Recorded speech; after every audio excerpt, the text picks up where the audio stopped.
r/ProRevenge FIL said he was just being protective, so I exposed his youth sports corruption. Just being protective, my FIL's expensive lesson in corruption. I should have known something was wrong when Derek Martinez pulled his son off the field mid-game, tears streaming down both their faces. But I was too busy trying not to react to my father-in-law Frank's latest dig about my little newspaper hobby to pay proper attention. Frank had a talent for timing his insults perfectly, always when other parents were within earshot, always with that condescending smile that made my skin crawl. You know, Sarah, he said, adjusting his official league coordinator cap like it was a crown, maybe if you spent less time chasing stories and more time understanding how youth sports actually work, you'd appreciate what I do here. I gritted my teeth and forced a smile. After 2 years of marriage to his son Mike, I'd learned to pick my battles with Frank Hendricks. The man ran the Greater Valley Youth Baseball League like his personal kingdom, and in his mind, I was just the woman who'd stolen his precious boy away from the family business. I think I understand plenty, I replied, watching Derek march toward the parking lot with his 9-year-old son Tommy trailing behind. The kid had been one of the best players in the league last season. Why was he suddenly benched? Frank chuckled. Sports journalism is cute and all, but this is real community work. These families depend on me to make fair decisions about their kids' futures. Fair decisions. Right. I've been covering high school and college sports for the Metropolitan Herald for 6 years, worked my way up from covering JV volleyball games to interviewing Division I coaches. But to Frank, I was just Mike's wife playing pretend journalist. Never mind that my articles had exposed recruiting violations and scholarship fraud at the state level. Speaking of fair, I said, wasn't Tommy Martinez one of your top draft picks for the Rangers last month? He seemed pretty upset leaving early. Frank's expression shifted almost imperceptibly. Personnel decisions are confidential, Sarah. You wouldn't understand the complexities involved. There it was again. That dismissive tone, like I was a child asking about grown-up things. I'm sure the complexities are fascinating, I said, pulling out my phone as Derek's car door slammed in the parking lot. Maybe I should do a feature piece on how youth league management works. Could be educational for parents. I don't think that's necessary. Frank's voice carried a warning edge now. Besides, Mike mentioned you're busy with that high school championship coverage. Probably better to stick to what you know. What I knew was that Derek Martinez looked like a man who'd just discovered something terrible. What I knew was that 3 other families had quietly pulled their kids from the league mid-season, families Frank had dismissed as not committed to the program. What I knew was that the new equipment shed Frank had installed cost more than most youth leagues' entire annual budgets. And what I definitely knew was that my father-in-law had just made a critical mistake. He'd challenged my professional instincts while acting suspicious as hell. You're absolutely right, I said sweetly. I should stick to what I know best. Frank relaxed visibly, probably thinking he'd won another round in our ongoing war of passive aggression. He had no idea that what I knew best was digging up the truth, no matter who preferred it stay buried. As I watched him swagger back toward the dugout, barking orders at volunteer coaches, I was already planning my next move. Derek Martinez had looked like a man with a story to tell. And I was very good at listening. Chapter 2. Mike was already in bed when I got home, scrolling through his phone with the TV playing some mindless reality show. He looked up when I walked in, and I could see the familiar wariness in his eyes, the look he got whenever I'd spent time around his father. How was the game, he asked, though his tone suggested he wasn't sure he wanted to know. Interesting, I said, sitting on the edge of the bed to take off my shoes. Your dad was in rare form tonight. Mike sighed. Sarah, please. I know he can be difficult, but he's been running that league for 15 years. Cut him some slack. Tommy Martinez got pulled from the game. Derek looked devastated. Maybe the kid was having an off day. Dad knows what he's doing. I turned to study my husband's face. Mike was a good man, patient, kind, loyal to a fault. But when it came to his father, he had a massive blind spot. Frank had raised him alone after Mike's mother died when he was 12, and Mike treated his father's authority as gospel. Mike, doesn't it seem strange that so many families have left the league this season? The Garcias, the Johnsons, now maybe the Martinez family. People have their reasons. Mike set down his phone, and I could see his jaw tightening. Look, I know you and Dad don't get along, but that doesn't mean there's some conspiracy happening. The word conspiracy hung in the air between us. I hadn't used it, but apparently that's where Mike's mind went when I questioned his father's decisions. I'm not saying there's a conspiracy. I'm saying something feels off. To you, everything about youth sports feels off because you didn't grow up with it. Mike's voice carried an edge now. Dad's been coaching and managing teams since before I could walk. He knows these families, knows these kids. If he makes a decision about playing time or team placement, it's because he has information you don't. I wanted to argue, wanted to point out that my job literally involved investigating sports-related decisions and finding the truth behind them. But I could see Mike shutting down, retreating into that defensive space he occupied whenever he felt caught between his wife and his father. Fine, I said instead. You're probably right. The relief on his face was immediate and heartbreaking. Mike hated conflict, especially between the 2 people he loved most. I kissed his forehead and headed to the bathroom, already feeling guilty about the lie I just told. Because I wasn't going to let this go. I couldn't. 20 minutes later, while Mike snored softly beside me, I was hunched over my laptop in the kitchen, scrolling through the Greater Valley Youth Baseball League's website. Frank had clearly put some money into it, professional photos, detailed statistics, even a section highlighting community partnerships with local businesses. I pulled up the league's registration numbers from the past 3 years. Enrollment was actually up significantly, which made the mid-season departures even more puzzling. I also noticed that team assignments this year seemed strategic. The Rangers, coached by Frank's assistant coordinator, had an unusually high concentration of top talent. Meanwhile, the Tigers were loaded with kids whose last names I recognized from the local country club directory. My phone buzzed with a text from my editor, Janet, *, got your championship piece. Clean work as always. Any new stories brewing, *. I stared at the message for a long moment, my fingers hovering over the keyboard. This was the moment of no return. Once I started officially investigating Frank, there would be no taking it back. Maybe, I typed back. *, looking into youth sports management. Might be something there, *. Asterisk interesting angle. Let me know what you find, asterisk. I closed the laptop and headed back to bed, but sleep didn't come easily. I lay there listening to Mike breathe, knowing I was about to cross a line that might change everything between us. But Derek Martinez's face kept flashing in my mind, the look of a father who'd just realized the system was rigged against his son. By morning, I'd made my decision. Chapter 3.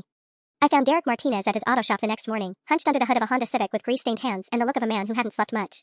Mr. Martinez? I'm Sarah Hendricks from the Metropolitan Herald. I was at Tommy's game yesterday and wondered if I could ask you a few questions about the youth league program. He straightened up so fast he nearly hit his head on the hood. When he saw me, his expression shifted through several emotions: surprise, recognition, then something that looked like fear. You're Frank's daughter-in-law. It wasn't a question.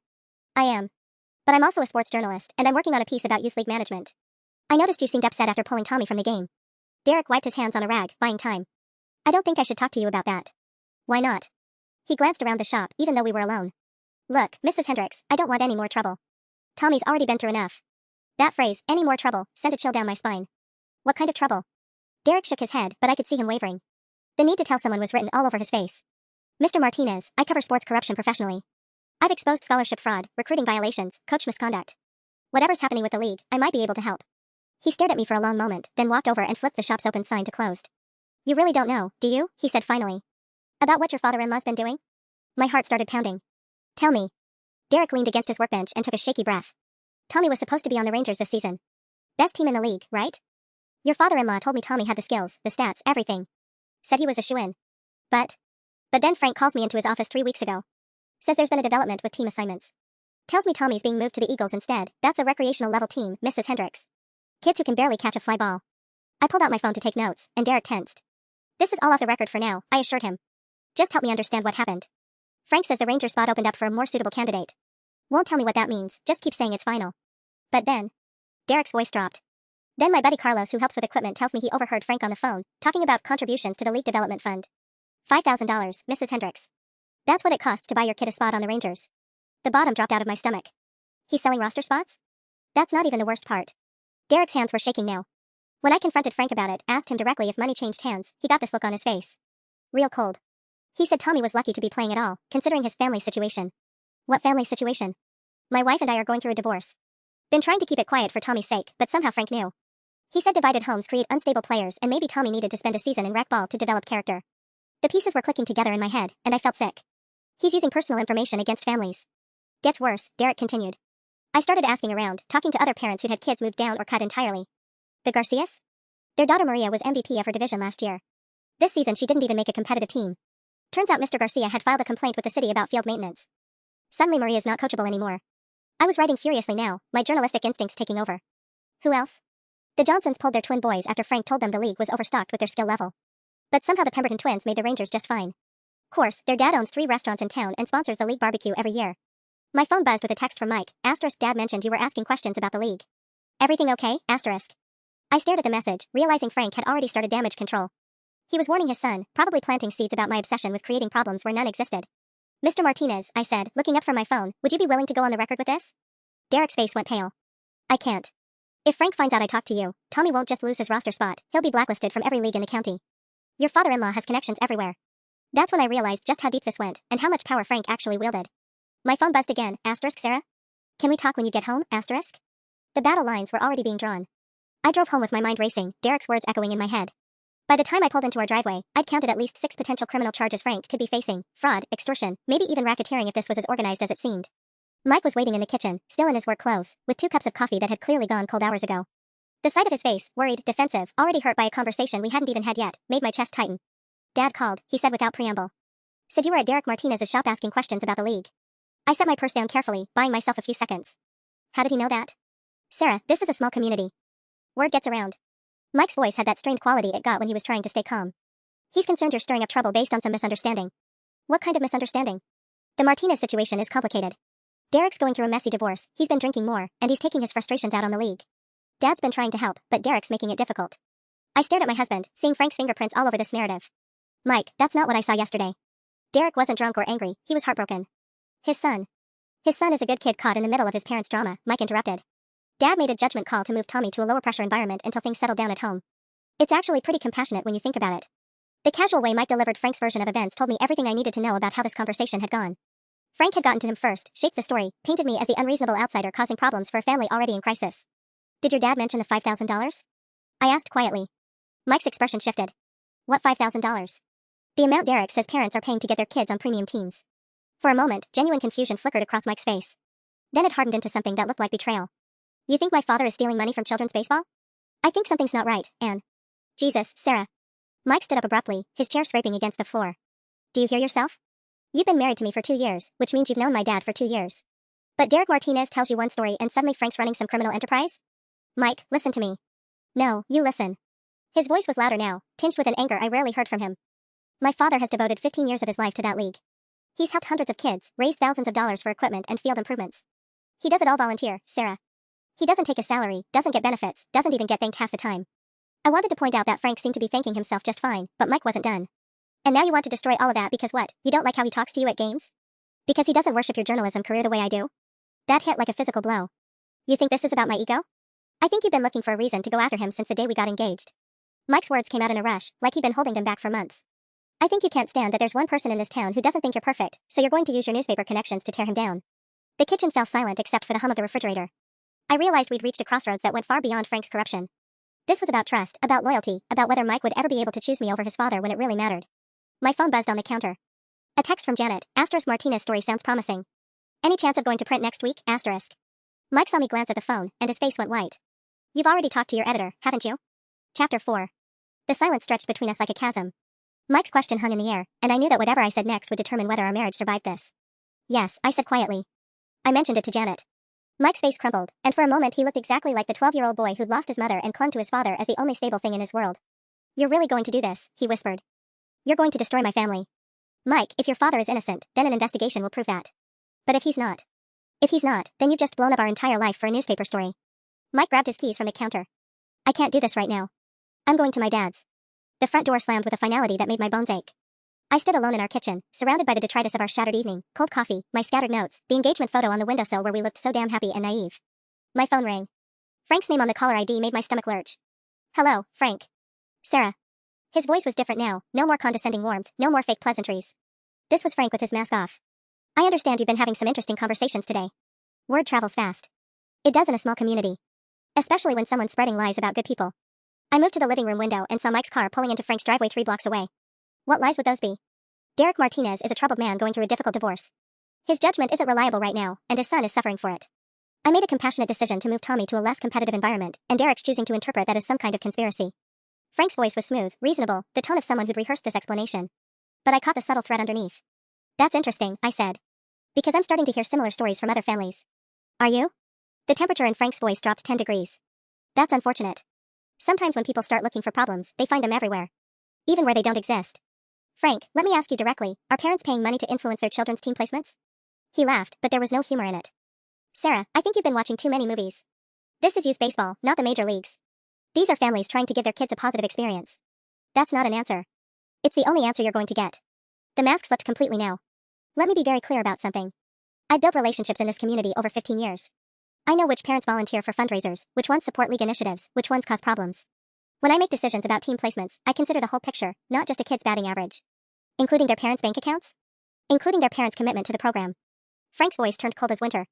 You know what I think happened here, Sarah? I think you came to that game looking for a story, any story, because you can't stand that your fancy journalism degree doesn't impress everyone. And when you saw a disappointed parent, you decided to turn it into some grand conspiracy theory. My hands were shaking with anger, but I kept my voice level. I think you underestimate how good I am at finding the truth. And I think you underestimate how much you have to lose. The threat was clear now. Mike loves you, but he's also my son. He's been my son for 28 years, and he'll be my son long after you're gone. Don't make him choose, Sarah. Because you won't like how that choice goes. The line went dead. I stared at my phone, Frank's words echoing in my head. The worst part wasn't the threat, it was the kernel of truth in it. Mike would choose his father. Maybe not today, maybe not tomorrow, but eventually the constant conflict would wear him down. Unless I found proof so damning that even Mike couldn't ignore it. My laptop was still open on the kitchen table, and I spent the next 2 hours digging deeper into the league's finances, cross-referencing team rosters with local business directories, mapping out patterns that were becoming impossible to ignore.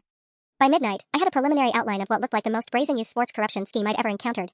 And my husband still wasn't home. Chapter 5. Mike didn't come home that night. Or the next morning. When I called, it went straight to voicemail, a sure sign he turned his phone off entirely, something he only did when he was overwhelmed. I threw myself into the investigation instead, spending my morning off making calls and cross-referencing financial records. What I found made my stomach turn. The Greater Valley Youth Baseball League had received over $80,000 in development contributions in the past 2 years, money that never appeared in their publicly filed budgets. Shell companies with names like Future Champions Fund and Youth Athletics Development Corp. Were funneling cash through a maze of accounts that all seemed to lead back to Frank. But the money trail was just the beginning. I was deep in property records when my doorbell rang. Through the peephole, I saw a woman I didn't recognize, mid-30s, nervous energy, clutching a manila folder like her life depended on it. Mrs. Hendricks? I'm Lisa Chan. I heard you were asking questions about the baseball league. I opened the door cautiously. How did you hear that? My son Kevin plays for the Eagles. Played, I should say. We pulled him yesterday. She glanced over her shoulder like she expected Frank to materialize behind her. Can I come in? I have something you need to see. 5 minutes later, Lisa was sitting at my kitchen table with documents spread between us like evidence at a crime scene. Kevin's been playing in the league for 3 years, she began, her hands trembling slightly. Good kid, decent player, loves the game. This season he got assigned to the Eagles, recreational level. I thought it was strange because his skills had improved so much over the winter. She pushed a letter across the table. Official league letterhead, Frank's signature at the bottom. Then I got this. I read aloud, due to your family's failure to meet community involvement standards, Kevin Chen's placement in competitive divisions has been suspended pending review. Community involvement standards? I looked up at Lisa. What does that mean? That's exactly what I asked Frank when I called. He was very diplomatic about it. Said the league prioritizes families who demonstrate long-term commitment to program goals. Lisa's voice hardened. Turns out my long-term commitment was supposed to include a $3,000 donation to their new equipment fund. My pen stilled on my notepad. He asked you for $3,000 directly? Not directly, no. That would be too obvious. Lisa opened her folder and pulled out a printed email. He sent me this instead. The email was masterfully crafted, never explicitly linking payment to Kevin's team placement, but making the connection crystal clear. Frank wrote about investment opportunities for families who wanted to ensure their children's optimal athletic development and how the league was looking for committed partners to support enhanced programming for dedicated families. Jesus, I breathed. This is extortion with a bow tie. It gets worse. Lisa pulled out another document, bank statements with highlighted entries. I started tracking other families, comparing their kids' placements with their financial contributions. Mrs. Hendricks, there's a direct correlation. The Rangers roster reads like a who's who of local business owners and professionals who've made substantial donations. Meanwhile, working-class families like mine get stuck in rec ball no matter how talented their kids are. I studied the bank statements, my journalist brain cataloging the evidence. This wasn't just corruption, it was systematic class discrimination dressed up as youth athletics. Lisa, why are you showing me this? You could go to the police, the district attorney. Her laugh was bitter. With what? Frank's been careful to keep everything technically legal. The donations are voluntary, the team placements are subjective, and anyone who complains gets labeled a troublemaker. She leaned forward. But you're different. You're family, and you have a platform. People might actually listen to you. The irony wasn't lost on me. The same family connection that Frank thought would protect him might be exactly what brought him down. There's something else, Lisa said quietly. I wasn't sure if I should mention it, but other families are watching what happens to you. If Frank can silence his own daughter-in-law, what chance do the rest of us have? My phone buzzed with a text from Mike, asterisk staying at Dad's again tonight. Need more time to think, asterisk. I showed Lisa the message, and her face fell. I'm sorry, she whispered. I didn't want to cause problems in your marriage. You didn't cause anything, I replied, but we both knew that wasn't entirely true. The investigation was taking on a life of its own, and I was beginning to understand that exposing Frank might cost me everything I built with Mike. But looking at Lisa's evidence, thinking about Tommy Martinez's tears and Derek's broken expression, I realized I'd already made my choice. Frank was about to learn that some things were worth fighting for, even when the cost was devastating. Chapter 7. The next morning brought a nasty surprise. Someone had leaked my investigation to the local Facebook community groups, but with a twisted spin that made my blood boil. Sports journalist targets beloved youth coach in vendetta read the headline of a post that had already been shared 47 times in our town's main Facebook group. The anonymous account painting me as a vindictive daughter-in-law using her media connections to destroy a man who's dedicated his life to children's athletics because of personal family disputes. Worse, the post included details about my investigation that I'd only shared with Lisa Chen and my editor. Someone was feeding information to Frank's defenders, and I had a sinking feeling about who that might be. My phone rang at 7 a.m. Janet's name on the caller ID. Sarah, we need to talk. I've got the publisher breathing down my neck about this youth baseball story. My heart dropped. What do you mean? Apparently Frank Hendricks called our office yesterday. Very concerned about irresponsible journalism and personal vendettas masquerading as investigative reporting. He made some compelling points about journalistic ethics when family members are involved. I sat down hard on my couch, feeling the walls closing in. Janet, you've seen my work. You know I don't fabricate stories or let personal feelings cloud my judgment. I do know that. But I also know you're married to this man's son, and that creates perception problems we can't ignore. Janet's voice was careful, professional. I need you to be completely honest with me. Is there any chance your personal relationship with Frank is influencing how you're interpreting this evidence? The question stung because it was exactly what Frank wanted people to ask. He was methodically dismantling my credibility before I could publish a single word. The evidence speaks for itself, I said. Bank records, email communications, testimony from multiple families. Testimony from disgruntled parents isn't the same as proof of criminal activity, Janet interrupted. And Frank provided some context about these families that puts their complaints in a different light. What kind of context? The Martinez family's divorce proceedings, the Chin family's history of complaints about various youth programs, financial difficulties that might motivate false accusations. Janet trailed off. Sarah, he's building a case that these are troubled families looking for someone to blame for their kids' disappointments. I closed my eyes, recognizing Frank's masterful manipulation. He'd taken each family's vulnerability and weaponized it against their credibility. A man going through divorce becomes an unreliable narrator. A family with financial struggles becomes motivated by greed. Parents who'd complained before become chronic troublemakers. So what are you saying? I asked. I'm saying we need rock-solid evidence before we move forward. Documentation that can't be explained away, financial records that show clear quid pro quo, something that definitively proves corruption rather than just suggesting it. After hanging up, I sat in my quiet house feeling the weight of Frank's strategy. He wasn't just defending himself, he was systematically destroying my source's credibility while positioning himself as the victim of a family dispute gone public. My laptop chimed with a new email. The sender was truthteller2847@gmail.com, mail to truthteller2847@gmail.com, and the subject line made my hands shake. You're not the only one watching. The message was brief. Frank Hendricks isn't just taking money from parents. He's been skimming from the league's operational budget for years. Equipment purchases that never happened, facility rentals paid to companies that don't exist, maintenance contracts for work never performed. Check the receipts from Pinnacle Sports Equipment and Greenfield Maintenance Solutions.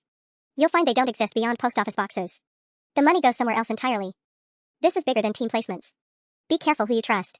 I stared at the screen, my pulse racing. Someone inside Frank's operation was feeding me information, but why? And more importantly, was this a genuine whistleblower or an elaborate trap? My phone buzzed with a text from Mike, *, can we meet for lunch? Dad wants to talk to both of us together, *. The message felt ominous.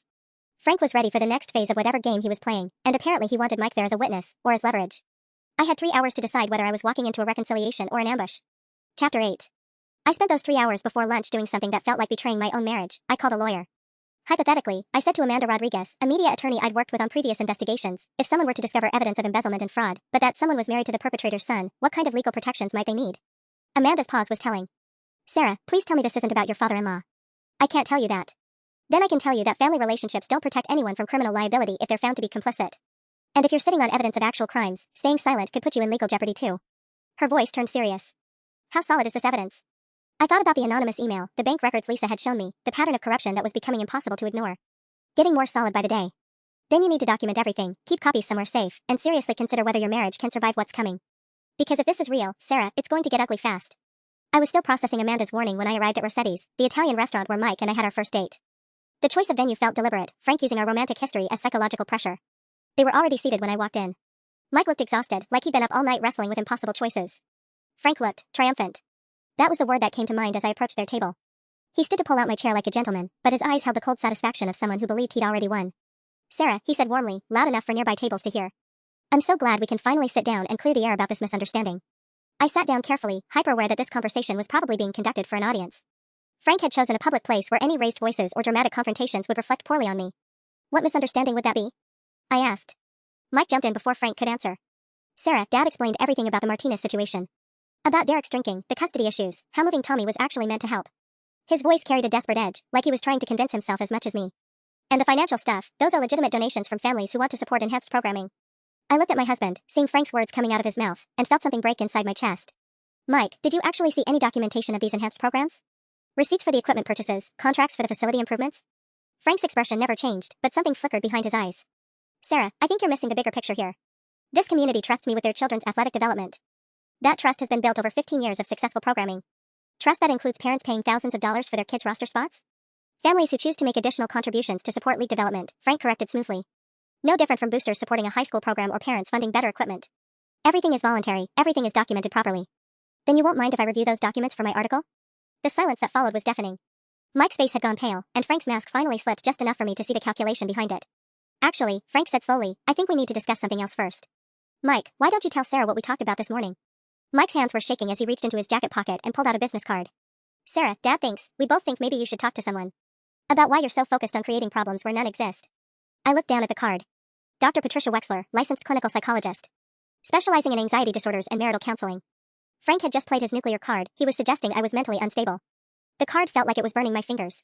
I looked up at Mike, searching his face for any sign that he understood what Frank had just done, the calculated cruelty of suggesting his own daughter-in-law was having a psychological breakdown. You think I'm crazy, I said quietly. Not a question. Mike's eyes were pleading. I think you're under a lot of stress. The newspaper deadlines, the pressure to find stories, and then this thing with Dad got blown out of proportion. This thing with Dad. I repeated his words, tasting the dismissal in them. Mike, I've shown you bank records. Email communications. Multiple families with identical stories. You've shown me complaints from people who are upset their kids didn't make the teams they wanted, Frank interjected, his voice maddeningly reasonable. Sarah, I understand your journalistic instincts, but sometimes a disappointed parent is just a disappointed parent, not evidence of corruption. I pulled out my phone and scrolled to the anonymous email from that morning. What about equipment purchases from companies that don't exist? Maintenance contracts for work never performed? Frank's expression didn't change, but I caught him glancing quickly around the restaurant. I have no idea what you're talking about. Pinnacle Sports Equipment. Greenfield Maintenance Solutions. Ring any bells? This time the flicker in his eyes was unmistakable, but he recovered smoothly. Sarah, the league works with dozens of vendors over the course of a year. I can't memorize every company name off the top of my head. He leaned forward with fake concern. But the fact that you're getting anonymous tips about non-existent companies, doesn't that worry you? Someone's clearly feeding you misinformation to support whatever narrative you're building. The bastard was good. He'd just taken my best lead and turned it into evidence of my unreliability. Mike was nodding along. Sarah, anonymous emails aren't exactly credible sources. Neither are parents whose kids got screwed over by your father's pay-to-play system. There is no pay-to-play system. Mike's voice rose, causing heads to turn at nearby tables. He immediately looked embarrassed and lowered it. God, Sarah, listen to yourself. You're talking about Dad like he's some kind of criminal mastermind. I stared at my husband, realizing Frank had orchestrated this entire scene perfectly. The public venue meant Mike would stay calm and reasonable sounding while I appeared increasingly agitated. The therapy referral positioned me as someone whose judgment couldn't be trusted. And now Mike's outburst would be remembered as him defending his father against his unstable wife's wild accusations. You know what? I said, standing up from the table. You're right. I must be imagining all of it. Frank's victory smile was subtle but unmistakable. Sarah, we all want what's best for you. Sometimes it takes outside perspective to help us see clearly. Absolutely. I picked up the business card. I'll call Dr. Wexler first thing Monday morning. Because clearly the problem here is my mental state, not the systematic corruption of a youth sports league. Mike reached for my hand. Sarah, please. We can work through this. I let him take my hand, squeezing it gently. Mike, I love you. But I'm not backing down from this story. Frank's mask slipped completely for just a moment, and what I saw underneath was pure malice.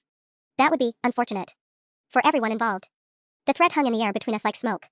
I looked at Mike, hoping to see some recognition of what his father had just revealed, but Mike was staring at the table, lost in his own conflict. I walked out of that restaurant knowing two things with absolute certainty. Frank Hendricks was more dangerous than I'd realized, and my marriage was hanging by a thread that was fraying faster with each passing hour. But I also knew something Frank had underestimated. I wasn't just Sarah the daughter-in-law anymore. I was Sarah the investigative journalist who'd just been handed a roadmap to his destruction. The anonymous emailer had given me company names. Now I had to find out where the money really went. Chapter 9. The company records search took me 3 days and cost me $200 in database fees, but what I found was worth every penny, and every sleepless night. Pinnacle Sports Equipment was registered to a P.O. box in the next county. The listed owner was Patricia Hendricks, Frank's dead wife. Greenfield Maintenance Solutions had the same setup, deceased owner, post office box, but this time the paperwork trail led to something even more damning. The company had been receiving payments from the Greater Valley Youth Baseball League for 2 years, totaling nearly $30,000. But according to county records, no maintenance work had been performed on any league facilities during that period. Frank wasn't just skimming donations from parents. He was creating ghost companies in his dead wife's name and billing the league for services that never existed. I was photographing the documents when my phone rang. Lisa Chen's name on the caller ID made my stomach clench. She sounded terrified. Mrs. Hendricks, something's happened. Kevin got jumped walking home from school yesterday. 3 older kids, none of them we recognized. They didn't take anything, just sent a message. What kind of message? They told him his mom needed to learn when to keep her mouth shut. Then they said the league was watching our family. Lisa's voice broke. Mrs. Hendricks, my son is 12 years old. He came home with a split lip and nightmares about baseball bats. The blood drained from my face. Lisa, you need to call the police. With what proof? Kevin can't identify the kids, they wore hoodies and face masks. And when I called the school, they said there were no witnesses. It's like it never happened, except for my son's bruises. I closed my eyes, feeling the weight of what I'd set in motion. Frank wasn't just covering his tracks, he was escalating to intimidation tactics that involved children. Lisa, I'm going to email you copies of everything I've found. Print them out, make multiple copies, store them somewhere safe. If anything else happens to your family, take it all to the FBI. FBI? This has crossed into federal territory. Mail fraud, wire fraud, intimidation across state lines, they'll have jurisdiction Frank can't touch. After Lisa hung up, I sat staring at my laptop screen, wrestling with a terrible choice. I could publish what I had now, expose Frank's financial crimes and hope it was enough to stop his retaliation against families like the Chens. But without more concrete evidence, a good lawyer might get him off with minimal consequences. Or I could keep digging, find the smoking gun that would put him away for years, and risk more kids getting hurt in the meantime. My phone buzzed with a text from an unknown number, *, stop digging or the next family won't get off with just bruises. Your husband thinks you're crazy already, imagine how he'd feel if something happened to you because of your obsession, *. I screenshot the message, hands shaking. Frank had just made 2 critical mistakes, he'd put his threat in writing, and he'd confirmed that Mike was feeding him information about our conversations. My own husband was Frank's inside source on my investigation. The realization hit me like a physical blow. Every lead I'd followed, every source I'd contacted, Mike had been reporting it all back to his father. Frank hadn't been staying one step ahead through luck or intelligence. He'd been getting real-time updates from the person who shared my bed. I thought about all the times Mike had asked about my work stress, encouraged me to talk through my concerns about the league, suggested I was pushing too hard too fast. I thought he was being a supportive husband. Instead, he'd been conducting reconnaissance for the enemy. My marriage wasn't just hanging by a thread, it had been severed completely, and I'd been too naive to realize it. But now Frank's greatest advantage had become his biggest weakness. If Mike was reporting to him, I could use that pipeline to feed Frank exactly what I wanted him to know. The hunted was about to become the hunter. Chapter 11. I spent the weekend crafting the perfect lie for my husband to carry back to his father. Sunday morning over coffee, I made sure to look appropriately defeated as I told Mike about my conversation with Janet. She's pulling the plug on the story, I said, letting my voice crack just slightly. Says the evidence isn't strong enough and the conflict of interest makes it unpublishable. Mike's relief was immediate and heartbreaking. Sarah, that's probably for the best. Maybe now we can. I'm done with all of it, I interrupted, playing the part of the exhausted wife giving up. You were right. I let my feelings about your dad cloud my judgment. The anonymous emails, the parent complaints, it probably was just disgruntled families looking for someone to blame. Mike reached across the table and took my hand, and I had to fight not to pull away. I'm proud of you for recognizing that. It takes strength to admit when we've been wrong. Wrong. As if exposing corruption was a character flaw I needed to overcome. I think I might actually call that therapist your dad recommended, I added, watching Mike's face light up with hope. Dr. Wexler. Maybe she can help me understand why I was so determined to see problems that weren't there. That's a great idea. Dad will be so relieved. I bet he would be. While Mike was in the shower, I sent myself an email from a fake account, something Frank would discover when Mike inevitably reported our conversation. The subject line read, story killed, moving on, and contained a fabricated exchange with my editor about dropping the investigation entirely. Then I got to work on what I was really planning. The beauty of Frank's ghost company scheme was its simplicity, which also made it vulnerable. Both companies used the same P.O. box, the same basic corporate structure, even similar language in their service agreements. Frank had gotten lazy, probably figuring no one would ever scrutinize youth league finances closely enough to notice the pattern. But there was something else I'd noticed in the paperwork. The invoices were all approved by secondary signatures from league board members. Frank couldn't authorize payments to himself, he needed accomplices. I cross-referenced the board member list with local business directories and found exactly what I'd suspected. 3 of the 5 board members had received consulting contracts from the league in the past year. A web of financial relationships that made the whole operation look less like Frank's personal piggy bank and more like an organized conspiracy. My anonymous source had been right, this was bigger than team placements. Monday morning, I did call Dr. Wexler, but not for the reasons Frank expected. I need to document that someone is attempting to have me declared mentally unstable to discredit my investigation into criminal activity, I told her answering service. This is for legal protection, not therapeutic intervention. Then I drove to the county courthouse and filed formal complaints with 3 different agencies, the IRS for tax fraud, the state attorney general for charity corruption, and the FBI for mail fraud and interstate financial crimes. Each complaint included a flash drive containing every piece of evidence I'd gathered, bank records, email communications, corporate filings, and most importantly, Frank's threatening text messages and the documentation of Kevin Chen's assault. The clerk at the FBI field office looked up from my filing with genuine interest. Ma'am, how long has this alleged criminal enterprise been operating? At least 3 years that I can prove, probably longer. And you're related to the primary suspect? Married to his son. Which is why I'm documenting everything through official channels before it gets worse. I handed her a sealed envelope. That contains evidence that my investigation has led to threats and violence against families. There's a 12-year-old boy who got beaten up for his mother's cooperation with me. Her expression hardened. We'll prioritize this. Financial crimes against youth organizations get special attention, especially when they involve intimidation. Walking out of that building, I felt like I could breathe freely for the first time in weeks. Frank's web of corruption was now documented in 3 separate federal and state databases. Even if something happened to me, even if every piece of evidence in my possession disappeared, the investigation would continue without me. That evening, Mike came home practically glowing with relief. Dad's so happy you're dropping this whole thing. He said he never held it against you personally, he knows you were just trying to be a good journalist. How generous of him to forgive me for doing my job, I said dryly. Mike missed the sarcasm entirely. He wants to take us out to dinner this weekend. A fresh start for everyone. I smiled and nodded, playing the role of the chastened daughter-in-law ready to make amends. But inside, I was counting down the hours until federal agents knocked on Frank's door. Because while Frank had been busy neutralizing the threat he could see, I'd been building the case that would destroy him through channels he'd never thought to monitor. The only question now was whether I could keep up the charade long enough for justice to run its course. Chapter 12. The dinner invitation turned out to be an ambush. Frank had chosen Marcello's, the fanciest restaurant in town, the kind of place where conversation stayed civilized and voices never rose above a dignified murmur. When Mike and I arrived, Frank wasn't alone. Sitting beside him was a distinguished-looking man in his 60s who stood to shake our hands with the practiced grip of someone accustomed to authority. Sarah, I'd like you to meet Judge William Patterson, Frank said, his tone dripping with false warmth. Bill and I go way back, our kids played baseball together for years. My blood turned to ice water. A judge. Frank had brought a fucking judge to dinner. Pleasure to meet you, Sarah, Patterson said, his smile never reaching his eyes. Frank's told me so much about your journalistic endeavors. Fascinating work, exposing corruption in athletics. I imagine it requires tremendous discretion to separate real malfeasance from simple misunderstandings. The message was crystal clear. I was dining with a man who could potentially oversee any legal proceedings against Frank, and Frank wanted me to know it. Discretion is everything in journalism, I replied carefully. Along with accuracy, of course. Mike seemed oblivious to the undercurrents, chattering nervously about his latest project at work while I tried to figure out Frank's endgame. Was Patterson here as intimidation, or was this something worse? You know, Patterson said during the main course, Frank was telling me about some unfortunate rumors that have been circulating about the baseball league. Apparently some disgruntled parents have been making wild accusations about financial impropriety. Frank cut into his steak with theatrical precision. It's heartbreaking, really. These are families I've tried to help, and when things don't go exactly as they hoped, they look for someone to blame. The internet makes it so easy to spread misinformation these days, Patterson agreed. Anonymous tips, fake documents, manufactured evidence, anyone with basic computer skills can create quite a compelling conspiracy theory. I nearly choked on my wine. They weren't just trying to intimidate me, they were laying groundwork to discredit any evidence I'd gathered by claiming it was fabricated. Of course, Patterson continued, when false accusations rise to the level of formal complaints with government agencies, that becomes a more serious matter. Filing fraudulent reports is a felony in this state. My fork clattered against my plate. Frank's smile was triumphant. Oh, didn't I mention? Frank said with mock surprise. Bill here sits on the board that reviews misconduct allegations against local officials. When someone files false reports with multiple agencies, well, it raises red flags about their mental stability and potential criminal intent.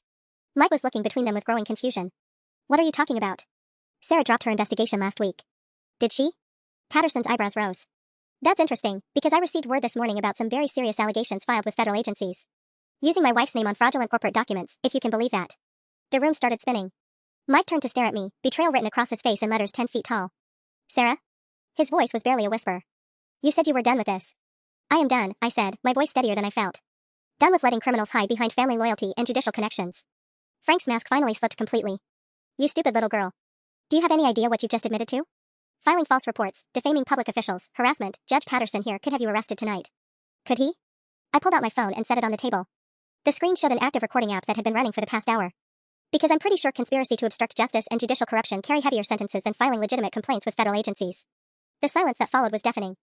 Patterson's face had gone white, and Frank looked like he was calculating whether he could grab my phone before I could stop him.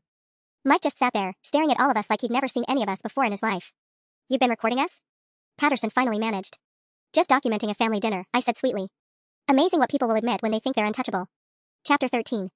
The recording app on my phone glowed like a beacon between us, and for a moment the entire restaurant seemed to hold its breath. Frank's eyes were locked on my phone with the intensity of a predator sizing up prey, while Judge Patterson looked like he was mentally calculating how many years of his career I'd just destroyed. Mike broke the silence first. Sarah, what the hell is happening here? Before I could answer, Frank's hand shot across the table toward my phone.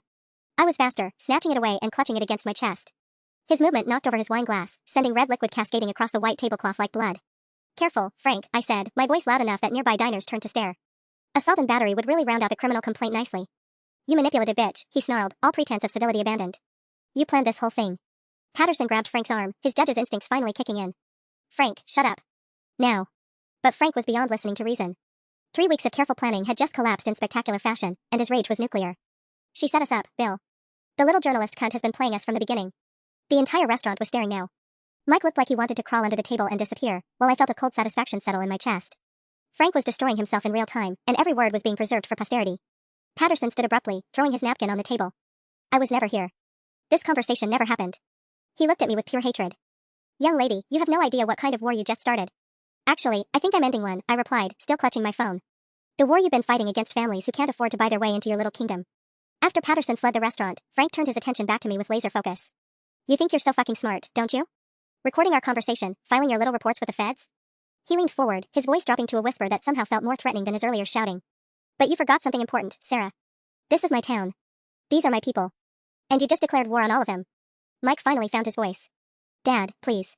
People are staring. Let them stare. Frank's voice rose again. They should see what kind of woman my son married. The kind who lies to her own husband, who betrays her own family, who destroys good people for a fucking newspaper article. Good people, I repeated. Frank, you've been stealing money from children's baseball teams. You've been extorting families. You had a 12-year-old boy beaten up because his mother dared to talk to me. I never. You texted me threats. I have screenshots. You admitted tonight that Judge Patterson helps you cover up misconduct allegations. I have that recorded too. I stood up from the table, my legs shaky but my voice steady. And somewhere in this town, there are federal agents building a case that's going to put you in prison for a very long time. Frank's face went through several color changes before settling on a sickly gray. Federal agents? FBI, IRS, State Attorney General. I filed complaints with all of them. With evidence, Frank. Real evidence that proves every crime you've been committing for the past 3 years. Mike grabbed my wrist, his grip tight enough to bruise. Sarah, tell me you didn't actually file federal complaints against my father. I looked down at my husband, the man I'd loved enough to marry, the man who'd spent the last 3 weeks feeding information to his criminal father like a double agent. I did exactly what any decent person would do when they discovered organized fraud and child abuse. Child abuse? Mike's voice cracked. Sarah, you're talking about youth baseball, not some trafficking ring. Your father had children threatened and beaten, Mike. He's stolen money meant for kids' equipment and field maintenance. He's created a system where only wealthy families can access decent athletic programs. I pulled my wrist free from his grip. If you can't see how that's abuse, then maybe your father isn't the only one with a moral problem. The hurt that flashed across Mike's face almost made me regret the words. Almost. Frank stood slowly, his movement deliberate and threatening. You have 48 hours to retract those federal complaints and issue a public apology admitting you fabricated evidence against me. If you don't, I'm going to destroy your life so completely that you'll beg me to let you leave town. And how exactly are you going to do that from federal prison? His smile was the most terrifying thing I'd ever seen.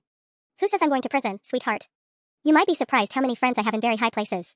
Chapter 14. I should have gone straight home after the restaurant disaster, but something Frank said kept echoing in my head. You might be surprised how many friends I have in very high places. The confidence in his voice, even after I'd revealed the federal investigations, suggested he knew something I didn't. Instead of heading home, I drove to the Herald's office. The building was nearly empty at 9 p.m., just a few reporters working late deadlines and the overnight security guard. I used my key card to access the archives, looking for anything that might explain Frank's certainty that he could beat federal charges. What I found in the local political coverage from the past 5 years made my stomach drop. Judge Patterson wasn't just Frank's friend, he was part of a network. Photos from charity galas showed Patterson with District Attorney Margaret Boss, both of them posing with Frank at various fundraising events. Another picture from the County Commissioner's Golf Tournament featured Frank presenting a $10,000 check to the Youth Athletics Foundation, standing beside 3 city council members and the police chief. I was photographing the articles when my phone rang. Unknown number, but I answered anyway. Mrs. Hendricks? This is Agent Sarah Chen with the FBI. My heart leaped until she continued. I'm calling about the complaint you filed earlier this week. Yes? I'm afraid there's been a development. We received a counter-complaint this afternoon alleging that you've been filing fraudulent reports and fabricating evidence against local officials.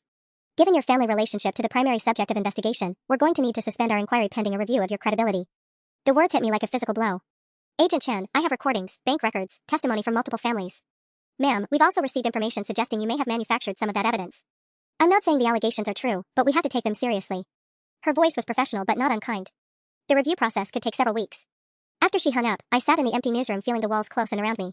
Frank had moved faster than I'd anticipated, using his network to poison the well with federal investigators before they could properly examine the evidence.